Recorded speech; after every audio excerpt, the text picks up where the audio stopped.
નમસ્કાર મિત્રો, આજે 6ઠી જાન્યુઆરી 2026 આજનો દિવસ એટલે પરમ પૂજ્ય બજરંગદાસ બાપા પગદાણાવાળાની 49મી પુણ્યતિથિ છે અને આપણા જ કૈલાશ ચેરિટેબલ ટ્રસ્ટના આપણા ખૂબ જ સેવાભાવી ટ્રસ્ટી એવા ભાઈ શ્રી ઇન્દ્રજીતસિંહ ભોરુભા વાઘેલા મોડાસર સાણંદ એમનો આજ જન્મદિવસ પણ છે.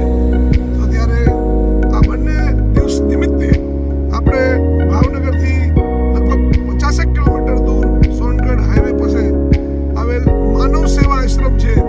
ત્યાં મંદબુદ્ધિના લગભગ 45થી વધુ પ્રભુજીઓ રહે છે. તો તેમના જમવા માટે આપણે કૈલાશ ચેરિટેબલ ટ્રસ્ટ તરફથી આજે એક સેવા નાનકડો એક પ્રયાસ કરી રહ્યા છીએ, જઈ રહ્યા છીએ અમે. મારી સાથે છે કૌશિકભાઈ અને પાછળ તમે જોઈ રહ્યા છો સુનિલભાઈ શ્રીવાસ્તવ અને ભાઈ શ્રી વિક્રમસિંહ, બંને ભાઈઓ છે ત્યાં. અને અમે લોકો નીકળી ગયા છીએ, અત્યારે લગભગ સિહોર પહોંચવા આવ્યા છીએ. તો ચાલો આપણે ત્યાં જઈએ અને માનવ સેવાનું એક અદ્ભુત કાર્ય એટલે કે માનવ સેવા એ જ પ્રભુ સેવા આશ્રમમાં આપણા દિવ્યાંગ ભાઈઓને આપણે જમાડીએ અને આપણા આશીર્વાદ આપણા સૌ ભાઈઓ ઉપર રહે, પરિવાર ઉપર રહે એવી આપણે માતાજીને મહાદેવને પ્રાર્થના કરીએ. જય માતાજી, હર હર મહાદેવ.